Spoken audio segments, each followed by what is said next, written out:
Kokkola i Tornedalen var förr en by med jordbrukare och fiskare och en smed som var ett universalgeni. Han såg till att byn fick ström ifrån ett kraftverk och i samma byggnad en såg. Idag är det ett museum och vid bryggorna där man förr fångade sik promenerar nu turister som besöker byns stora turistanläggning.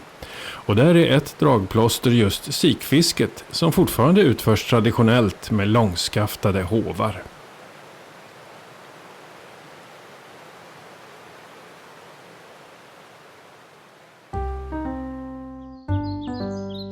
Tornedalen står i full blomsterprakt. Allt blommar samtidigt i den korta sommaren.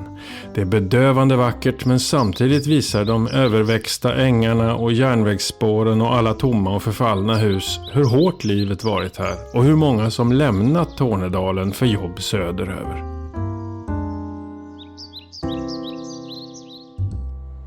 Finland är nära, bara 30 meter bort på andra sidan älven och där vågar man sig ut på forsränning i det skummande vattnet.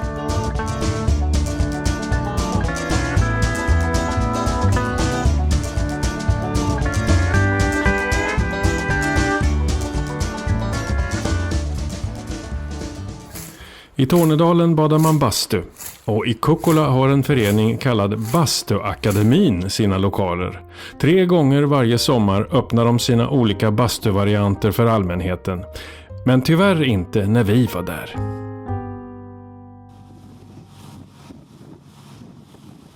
Det är bara någon mil ner till Haparanda och Bottenviken och där bordar vi en båt som tar oss ut genom en vacker skärgård till en nästan obebodd liten ö. Där går vi igenom en alldeles tyst skog och hittar en hel strand som vi får ha helt för oss själva. Och kan bada och sola utan insyn.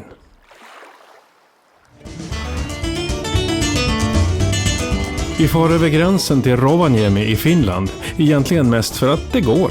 Det visar sig vara en rätt charmlös stad, hårdhänt renoverad och med många identiska köpcentra. Stans egentligen enda stolthet, buskisrockarna och Eurovisionsschlagervinnarna Lordi har fått ett eget torg här. Och en bit utanför stan, vid polcirkeln, finns Santa Village där tomten tar emot året om.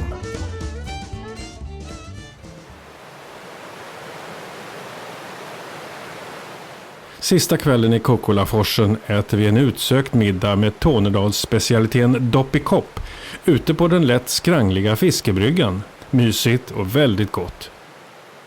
Nästa dag bryter vi upp och far vidare mot fjällen.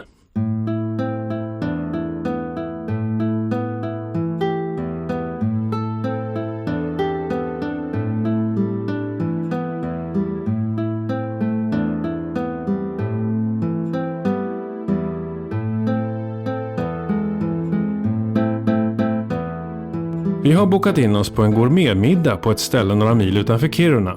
Men vi missar nästan restaurangen för den är så liten. Arctic Gourmet i Kallasjärvi är nog Sveriges minsta. Bara 2 bord för totalt 4 personer får plats här. Vi laddar upp med bastu och badtunna och sen bjuder Johan Lövgren, kock, servitör och ägare tillsammans med sin fru Malin på en oslagbar middag med rösti på mandelpotatis, grillad renfilé och vildbärssorbet. På morgonen väntar en sagolik frukost i den lilla restaurangen. Vi lämnar Johan med saliga leenden. Nu börjar vi se snötäckta toppar i fjärran.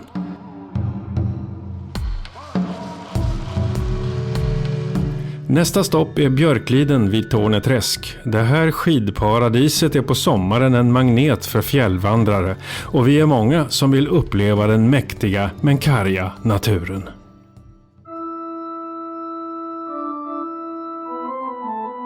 Vi börjar på Rallarkyrkogården i Tornehamn, den sista vilan för många som omkom under bygget av järnvägen Luleå-Narvik vid förra sekelskiftet. Den mest mytomspunna är nog rallarkockan som kallades Svarta Björn. Hon dog efter ett slagsmål om en kar. Men i den här udda och lite svåråtkomliga kyrkogården vilar också andra, till exempel konstnärer och fjällguider. Sen bär det av brant rätt upp på fjället. Vi flåsar, regnet piskar och marken blir hal. Men framåt ska vi. Och fram kommer vi.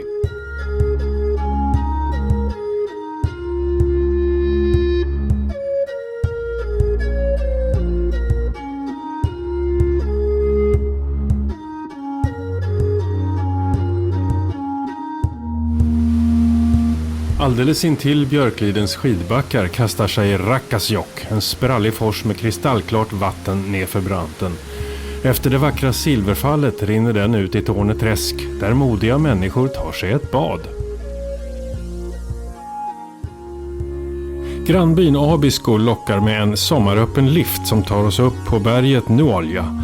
Väl uppe 900 meter över havet har man en vidunderlig utsikt över Torneträsk och bergen omkring.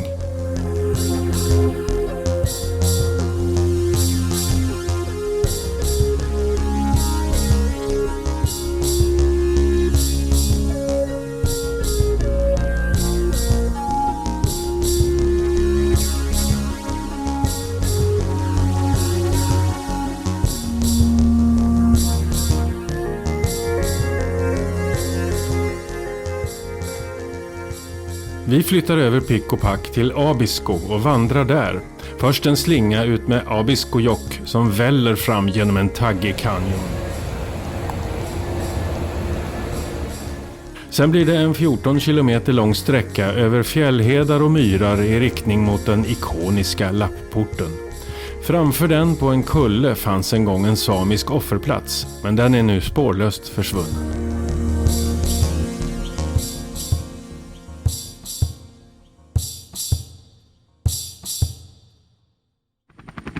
Luften surrar av helikoptrar som i skytteltrafik fraktar vandrare till Kungsledens inre fjälltrakter. Vi tar oss också dit, men vi åker bil till Nikkaluokta, ett fjällvandrarmecka för de som vill upp till Kebnekaise-massivet. Vi går några kilometer till sjön Ladjujauri där väderspåmannen Enok Sarris barn byggt en restaurang med några stugor att övernatta i. Restaurangen är överraskande bra. Deras renburgare med majschips och hjortronsalsa kan vi verkligen rekommendera.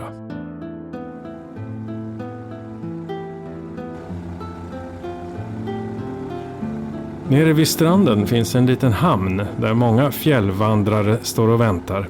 Härifrån kör Andreas Sarri båt över sjön till ett delta på andra sidan. Då är det bara 7 kilometer kvar till Kebnekaise fjällstation. Vi åker med båten men vandrar sedan tillbaka till Enoks. Kebne får vänta till en annan gång.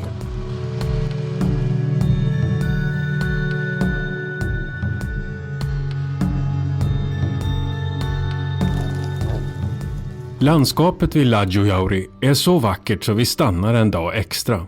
Och vart vi går har vi sällskap av små rödvingetrastar som alltid kollar över axeln om vi hänger med. Men sen är det dags för nästa etapp. Vi gör först en avstickare till Jukkasjärvi och måste såklart besöka ishotellet. Nu på sommaren är det klätt i isolering och presenningar. Vi är hungriga, men den enda mat som erbjuds på orten, den får man laga själv i hembygdsgårdens flammande eld. Intill ligger Jukkasjärvi kyrka med vackra altartavlor gjorda av konstnären Bror Hjort. Sen tar vi oss ner till den mäktiga Storforsen i Pite älv, Europas största oreglerade vattenfall med totalt 82 meters fallhöjd. Varje sekund flödar 250 kubikmeter vatten förbi. Scenerna med timmerflottning i filmen Här har du ditt liv spelades in här, och den brusande forsen är fortfarande dramatisk även om timmerflottningen nu är historia.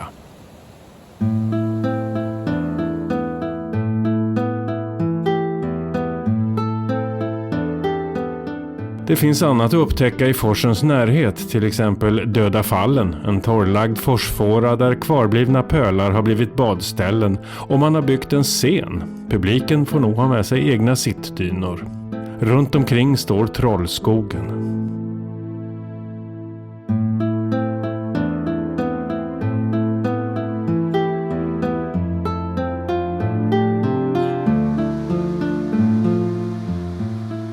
Från fors till fors, cirkeln är sluten. Och vårt Norrlandsäventyr är över för denna gång. Men vi kommer gärna tillbaka.